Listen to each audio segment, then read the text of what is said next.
साथियों नमस्कार, आपका वीडियो में स्वागत है। आज हम इस वीडियो में बात करने वाले हैं पौधे के न्यूट्रिशन सिस्टम के बारे में कि पौधे का पूरा जो सिस्टम है वो कैसे काम करता है। सबसे पहले बात करेंगे अंडरग्राउंड पार्ट की, पौधे के रूट्स की। देखिए, जो पौधे की रूट्स है उसका काम क्या क्या है।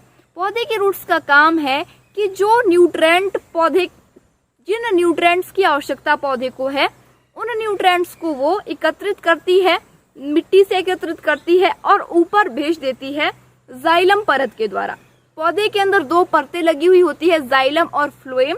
तो जाइलम परत क्या करती है, नीचे से पानी है और न्यूट्रेंट्स है उसको वो इकट्ठा करके ऊपर ले आती है, पौधे के अलग अलग भागों तक पहुंचाती है। जैसे कि जो नमी है वो H2O, जो नमी है वो कार्बोहाइड्रेट बनाने में काम आती है, फोटोसिंथेसिस प्रोसेस में भाग लेती है और कार्बोहाइड्रेट बनाती है। तो रूट का ये काम है और साथ ही साथ में जड़े पौधे को खड़े रहने की क्षमता देता है। पौधा खड़ा है तो सिर्फ रूट के जरिए ही वो खड़ा है। और इसके बाद यदि मैं बात करूं ऊपर के सिस्टम का, तो जो पत्ते हैं मेन रोल अदा पत्ते करते हैं। जो फ्रूट्स आए हुए हैं पौधे पर उसको अच्छी क्वालिटी देना, उसमें अच्छा कंटेंट डालना, ये पत्तों का काम होता है। और थोड़ा रूट्स का काम होता है न्यूट्रिएंट्स, पोषक तत्व जो ऊपर पहुंचाती है। तो पत्ते जो कार्बोहाइड्रेट बनाते हैं वो फ्लोएम परत के द्वारा एक जगह से दूसरी जगह पर जाते हैं, यानी कि फ्रूट्स के पास, शूट्स के पास, रूट्स के पास और स्टोरेज में। तो ये काम फ्लोएम परत का होता है।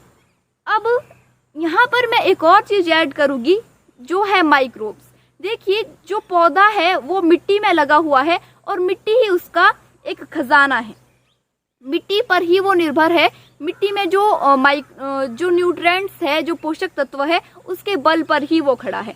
अब देखिए, मिट्टी में पोषक तत्व भारी मात्रा में पाए जाते हैं, लेकिन उनको अलग अलग टुकड़ों में बांटना, उस लायक बनाना, उस काबिल बनाना कि पौधा उसे कंज्यूम कर सके, ये काम करते हैं माइक्रोब्स। छोटे छोटे से सूक्ष्म जीवाणु जो हमारी मिट्टी को सजीव भी बनाते हैं, जिनके रहते हमारी मिट्टी में जीवन रहता है, यानी कि पौधे अच्छे से पनपते हैं, हरे भरे पौधे रहते हैं। तो जो सूक्ष्म जीवाणु है उनका होना बेहद ज्यादा आवश्यक है। यदि सूक्ष्म जीवाणु नहीं होंगे तो चाहे आप कोई भी खाद डाल लीजिए, कोई भी फर्टिलाइजर डाल लीजिए, पौधे की रूट्स उसे कंज्यूम नहीं कर सकती है। तो सारा का सारा डिपेंड करता है माइक्रोब्स पर, इसलिए आपको माइक्रोब्स को ज्यादा मात्रा में बढ़ाना है मिट्टी में। अब यहाँ पर मैं आपको एक और चीज बताना चाहूंगी कि हम क्या क्या कर सकते हैं कि जो पौधा, वैसे तो पौधा खुद से ही ग्रो करता है, लेकिन हम क्या सहायता कर सकते हैं। हम ये कर सकते हैं कि मिट्टी में जो माइक्रोब्स है, मिट्टी में जो सूक्ष्म जीवाणु हैं, उनकी संख्या को बढ़ाए, ताकि जिन जिन चीजों की आवश्यकता पौधे को पड़ रही है वो तुरंत वो माइक्रोब्स उन्हें सौंप सके। माइक्रोब्स कैसे काम करते हैं, देखिए, कुछ एक माइक्रोब्स पोटाश को सोल्युबलाइज करते हैं, कुछ एक मैग्नीशियम के हो गए, कुछ एक नाइट्रोजन के हो गए। सभी न्यूट्रिएंट के अलग अलग माइक्रोब्स होते हैं। वो माइक्रोब्स क्या करते हैं, उन न्यूट्रिएंट्स को वो छोटे छोटे टुकड़ों में बांटते हैं और पौधे की रूट्स को वो सौंप देते हैं। बदले में उन्हें पौधा क्या देता है, बदले में पौधा उन्हें कार्बोहाइड्रेट देता है, शर्करा देता है।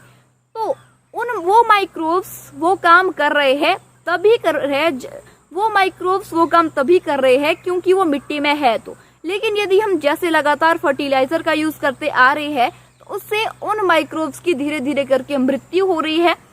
बाद में चाहे आप कोई भी फर्टिलाइजर यूज कर लीजिएगा, लेकिन यदि माइक्रोब्स नहीं है तो जो पौधा है वो अच्छे से नहीं ग्रो कर पाएगा, क्योंकि माइक्रोब्स के रहते ही सारे काम हो रहे हैं। तो हमें यहाँ पर ये करना चाहिए कि जीवामृत, घन जीवामृत का यूज करें, ताकि जो जीवाणु है वो ज्यादा मात्रा में मिट्टी में जाए। और साथ ही साथ में हम ऊपर ये कर सकते हैं कि तो जो पत्ते कार्बोहाइड्रेट बना रहे हैं उसके लिए हम पौधे की कैनोपी को खुला कर सकते हैं, पौधे की कैनोपी को अच्छे से मैनेज कर सकते हैं, ताकि हमारी फ्रूट क्वालिटी अच्छे से बने और कार्बोहाइड्रेट भी बराबर मात्रा में बन सके। तो ये था पौधे का सिस्टम, कुछ इस तरह से चलता है। उम्मीद करती हूँ कि आपको इससे थोड़ी सी जानकारी तो जरूर मिली होगी और ये प्रैक्टिसेस आप जरूर करेंगे, अपने मिट्टी में सूक्ष्म जीवाणुओं की संख्याओं को बढ़ाएगी और कैनोपी को जरूर अच्छे से मैनेज करेंगे। इसी तरह की और जानकारी के लिए किसान फैमिली ग्रुप जरूर ज्वाइन कीजिएगा। इसका लिंक मैं नीचे आपको कमेंट बॉक्स में दे दूंगी। तो इस वीडियो में इतना ही। नमस्कार, धन्यवाद, जय हिंद, जय भारत।